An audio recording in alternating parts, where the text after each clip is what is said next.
오늘 말씀은 두 가지 방향으로 전하려고 합니다. 하나는 캄보디아에서 어떠한 부분이 있었는가 하는 것이 궁금하실 것 같아서 캄보디아에서 있었던 부분에 대해서 간략하게 생활 부분과 언어 부분들을 잠깐 나누겠습니다. 그 다음으로는 말씀 안에서 하나님의 은혜를 같이 나누는 시간을 갖겠습니다. 하나님의 은혜로 저는 캄보디아 시아누쿠빌이라는 지역에 선교사로 사역하게 되었습니다. 시아누쿠빌에 위치한 라이프 대학에서 기숙사 사감을 하고 있고 한국학과에서 학생들을 가르치고 있습니다. 작년 11월에 학교에서 스포츠데이라고 하는 축제를 갔습니다. 스포츠, 축구 경기를 하면서 또한 여러 가지 음식도 나누어 먹고 축제를 하는 그러한 기간입니다. 한국학과에서는 김치와 불고기와 김밥을 만들었는데 김치하고 불고기하고 한 달아이씩 그렇게 만들었는데 오전에 다 팔려나갈 정도로. 근데 투자는 많이 했는데 거둬들이는 건 적절하게 거둬들이는 그러한 축제 기간이었습니다. 그때 축구 경기를 하는데 마지막 경기가 제가 한국어학과의 교수로 있습니다. 그래서 한국어학과와 간호학과가 축구 경기를 했습니다. 재밌는 게 한국어학과가 한 골 넣으면 간호학과가 또 한 골 넣고, 한국어학과 한 골 넣으면 또 간호학과가 한 골 넣고, 또 한국어학과가 한 골 넣으면 해서 후반 거의 종료 가까운 지점에 왔습니다. 간호학과가 코너킥을 하는데 7차례나 8차례 정도 계속 코너킥을 하면 이 한국학과 애들이 이제 바깥으로 걷어내고 한 번은 코너킥을 딱 쐈는데 간호학과 학생이 헤딩 슛 했는데 골문으로 빨려 들어가는 거예요. 그런데 한국학과 학생이 다시 헤딩으로 막 받아낸 거예요. 그리고 이제 다시 또 노골이 됐어요. 한국 학생들이 좋아가지고 서로 그냥 팔짝팔짝 뛰면서 그 다음에 다시 또 코너킥을 쐈습니다. 코너킥을 쐈는데 한국학과에 솔렉이라는 학생이 있는데 이 학생이 인터셉트를 탁 해가지고 이 한국학과 골대 있는 데서 상대편 간호학과 골대까지 쫙 볼을 물러가서 드디어 슛! 골이 냈어요. 와, 그러니까 2점 차로 이제 벌어진 거예요. 그리고 종료는 얼마 안 남았죠. 한 1, 2분 정도, 2, 3분 정도 지난 다음에 종료 휘슬을 쫙 불었습니다. 얼마나 기분 좋은 시간이었습니까? 근데 참 감사한 게 한 학생이 한국어과 1학년 학생의 본차이라고 하는 학생이 있습니다. 이름을 외울 필요는 없겠지만 본차이 나를 생각하면 이름이 간단하게 생각이 날 것입니다. 이 본차이라고 하는 학생이 딱 마치자마자 손을 탁 뻗으더니 제가 저쪽에서 응원하고 있었거든요. 탁 뻗으니 교수님 하면서 그냥 막 뛰어가서 제품에 탁 엉기는 거예요. 그냥 그 학생을 탁 품으면서 얼마나 기분이 좋든지 선교사로 나가서 학생들에게 복음을 전하고 그 학생들이 예수 그리스도를 만나는 기쁨과 더불어 그렇게 기쁨 안에서 사랑을 나눌 수 있는 이러한 모습을 지녔다고 하는 것이 저희가 참 행복했습니다.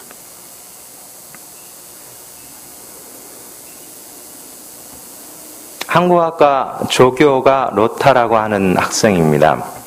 조교입니다. 이 조교가 그 단기팀을 도울 때 통역하는 부분에서 같이 이렇게 나갔었습니다.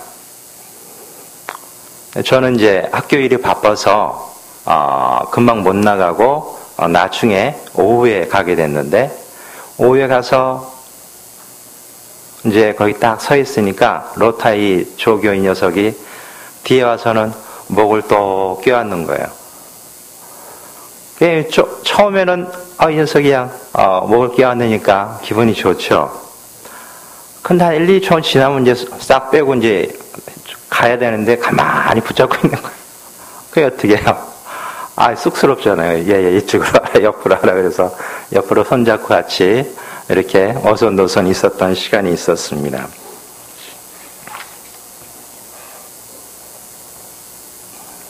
선교 사역이 무엇인가 하는 것을 생각해 봅니다. 그런 생각이 들었습니다. 하나님 안에서 잘 먹고, 잘 자고, 잘 싸고, 즐겁게 생활하는 것.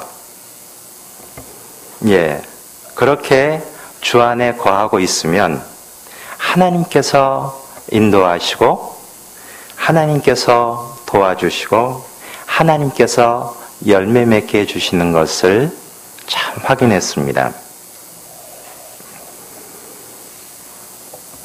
구체적인 복음 전한 부분은 주일날 말씀드리겠습니다. 오늘은 언어 부분에 대해서 집중적으로 말씀드리겠습니다. 선교사가 현지에 가서 가장 큰 숙제 중에 하나가 이 언어예요. 이 캄보디아는 언어가 크마에어예요. 하나님께서 참 지혜를 주셔서 언어를 공부하는 데 큰 도움이 된 것이 있습니다. 그것이 바로 기도하는 시간입니다. 캄보디아 알파벳이 좀 어렵습니다. 한국어나 영어나 헬라어나 히브리어나 알파벳 외우는데 하루나 이틀이면 끝납니다. 제가 크마이어 알파벳 외우는데 한 보름에서 20일 정도 끝나고 그걸 드디어 외운 거예요. 좋아가지고 알파벳 다 외웠다 그러니까 한 교수님이 그걸 딱 보더니 그때는 얘기를 안 했는데 나중에 그 교수님이 본인도 이제 크마이어 공부를 시작했습니다. 제가 다 외웠다고 좋아하는 그 모습을 보면서 알파벳 하나 가지고 뭘 좋아해? 그런 생각을 했대요. 본인 해보니까 이게 이제 장난이 아닌 거예요. 그러면서 그렇게 기뻐하는 이유가 있었구나 하는 얘기를 했습니다. 알파벳을 외우고 기도하는 시간을 뭐로 했냐면 크마이어로 시작했습니다. 어떻게 기도하냐 하면 사전 펼쳐놓고 하나님 그러면 사전에 뽀레야 그럼 뽀레야 아버지 그러면 또 사전에 아버지 찾는 거예요. 그러면 어우뿌 내 아버지니까 내 그러면 거기는 큰형 나 그 다음에 감사합니다 하면 어군 이렇게 기도를 하니까 첫날 기도하는데 1시간 이상 기도하는데도 한 문장, 두 문장, 세 문장 나가기가 힘들어요.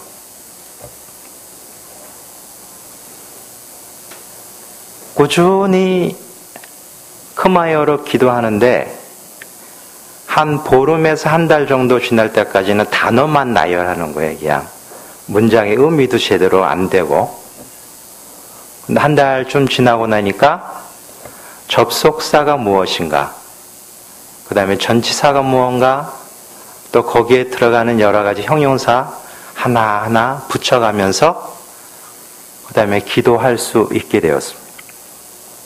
그것이 2달, 석 달, 넉 달 쌓이니까 나중에는 크마이어로 단어 한두 개만 찾으면 되고 기도 시간에 기도를 꾸준히 할 수 있는 이러한 것이 되는 것을 봤습니다.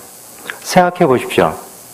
기도는 분석을 안 해서 그렇지 분석해 보면 반복이에요. 반복인데 매일 반복해서 한 달간 기도하면 몇 번 반복하는 거예요? 30번. 2달 60번, 5달 150번, 그 다음에 반년 지나면 180번, 1년 지나면 360번 이상. 그렇게 기도하는데 그 단어가 외워지지 않는다. 그게 비정상이죠. 그렇게 기도하면 어느 정도 기간 지나니까 크마이어로 기도하게 되고 학생들하고 성악 공부하는데 제가 크마이어로 대표 기도할 수 있는 수준까지 되는 것을 보았습니다. 현재 가서 5개월 만에 크마이어로 성경 공부를 하겠다고 해서 스타트를 했습니다. 5개월 만에 한다고 하니까 교수님 한 분이 식사하시는데 그런 말씀을 하시는 거예요. 학생들 다 불량식품 만들려고 그러냐. 5개월 만에 성경 공부하는 게 말이 되냐. 내가 다 체킹해 보겠다는 거야. 학생들 신앙이 어떤가. 그래서 저도 좀 성질이 났죠. 내가 성경 공부하는데 교수님 왜 체킹해? 하는 생각이 들잖아요. 그렇죠? 그래가지고 이제 좀 서로 말다툼을 좀 했었습니다. 나중에 회개하고 그 다음에 사과했는데 그도 그럴 것이 그 교수님은 벌써 6년, 7년째 이 캄보디아에 일정 기간 오신 분이에요. 계속. 근데 그 교수님이 크마이어를 했을까 못했을까요? 못한 게 아니라 안 하신 것 같아요. 크마이어 공부를 교수님 대부분이 다 시도를 했습니다. 보통 한 1년, 2년, 3년 계신 분들이 시도를 하다가 다 중도에 포기하셨어요. 근데 목사라고 하는 한 사람이 뚝 오더니만 혼자 독학하고 뭐 조금 배운다고 하더니만 크마이어로 성경 공부한다고 하니까 기도 안 찬 거죠.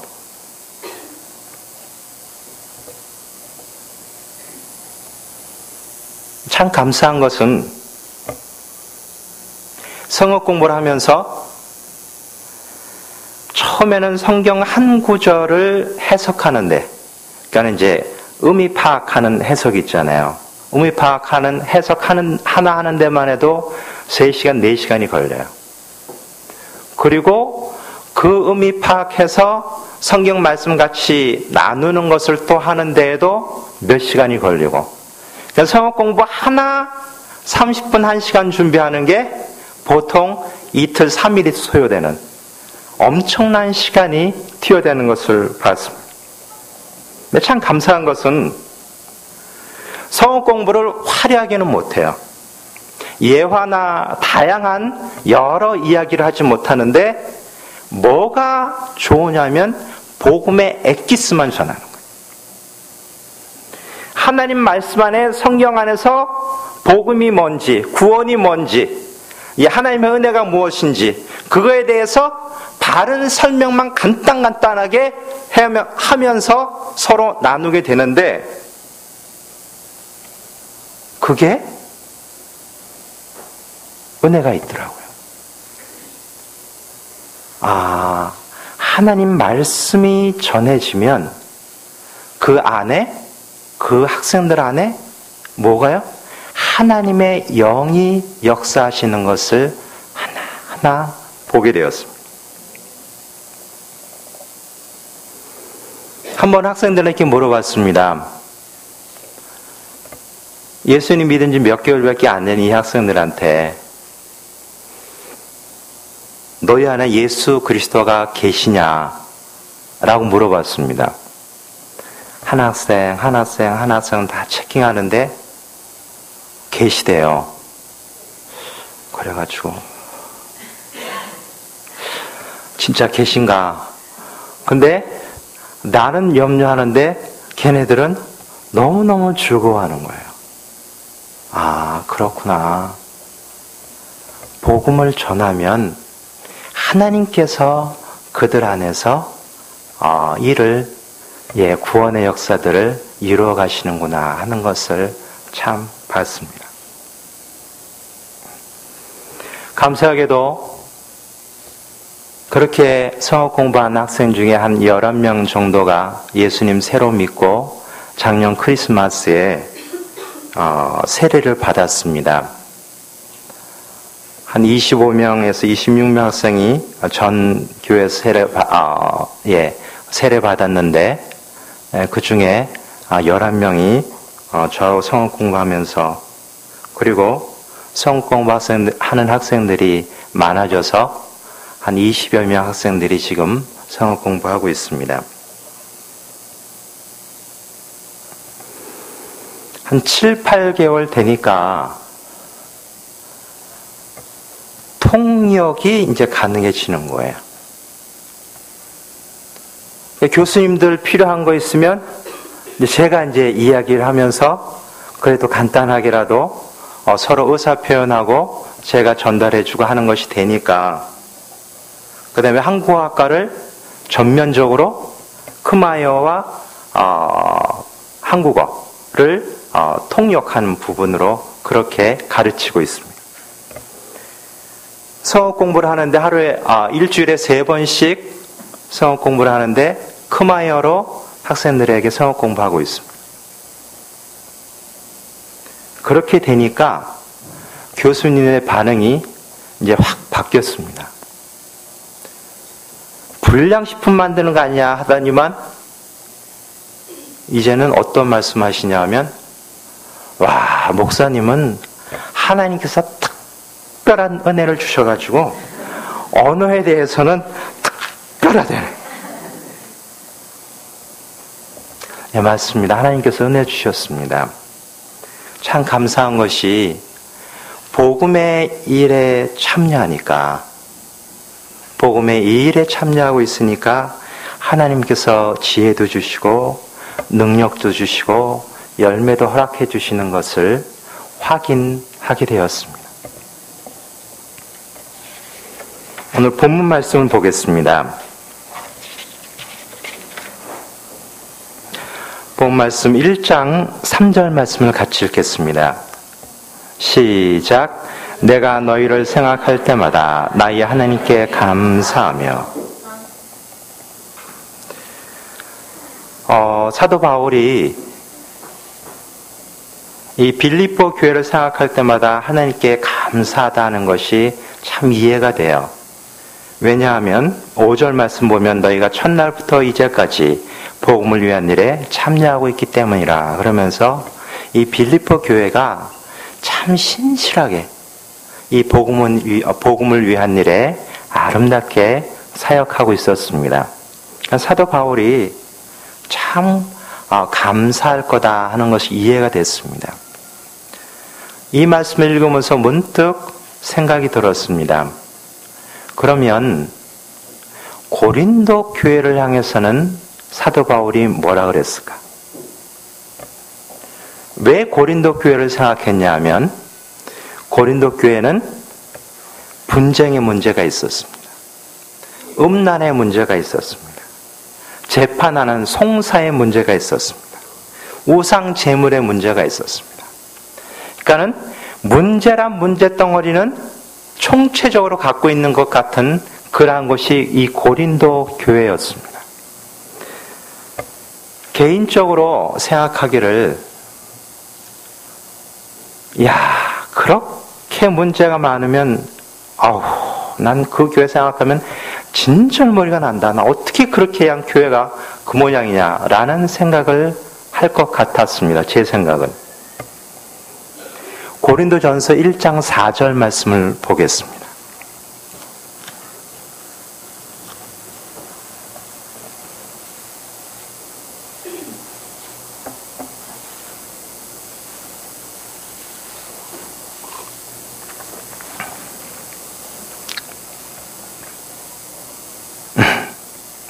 고린도전서 1장 4절 같이 읽겠습니다. 시작.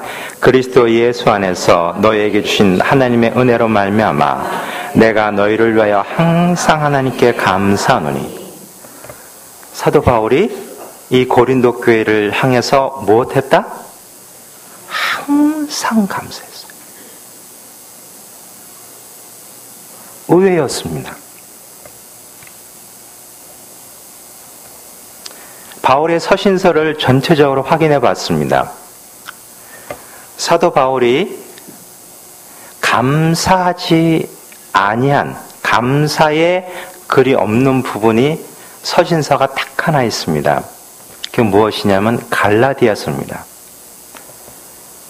은혜와 평강이 너희에 있을지어다 그러면서 내가 이상히 여긴다 그러면서 너희가 왜 복음을 떠났냐 그러면서 이 복음 떠난 거에 대해서 직정탄을 내려요. 여기서 그렇구나.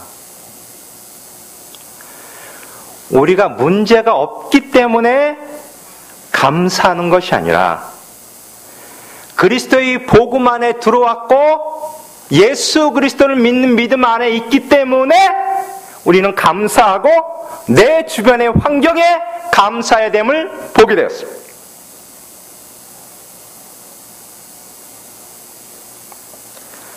복음을 떠났기 때문에 그들은 책망하지만 복음 안에 있는 그 사람은 있는 그대로 뭐예요? 사도 바울은 감사하는 이 부분을 보게 되었습니다.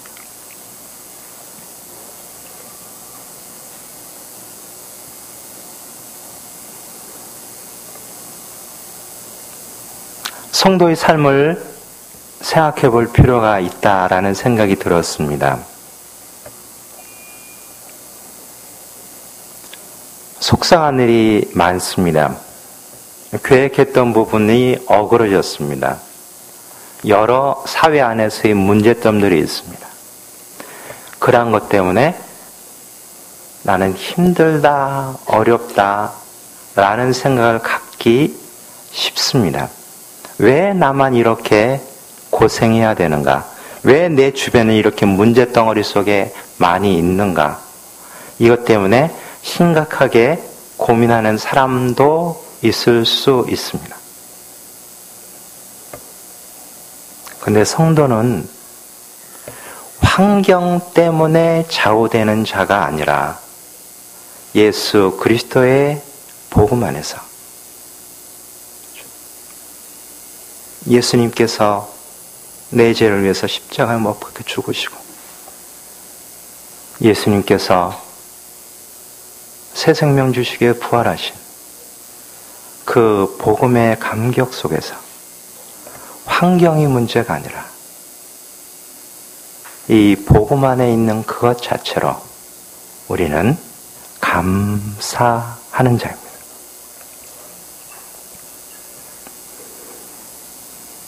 두 번째는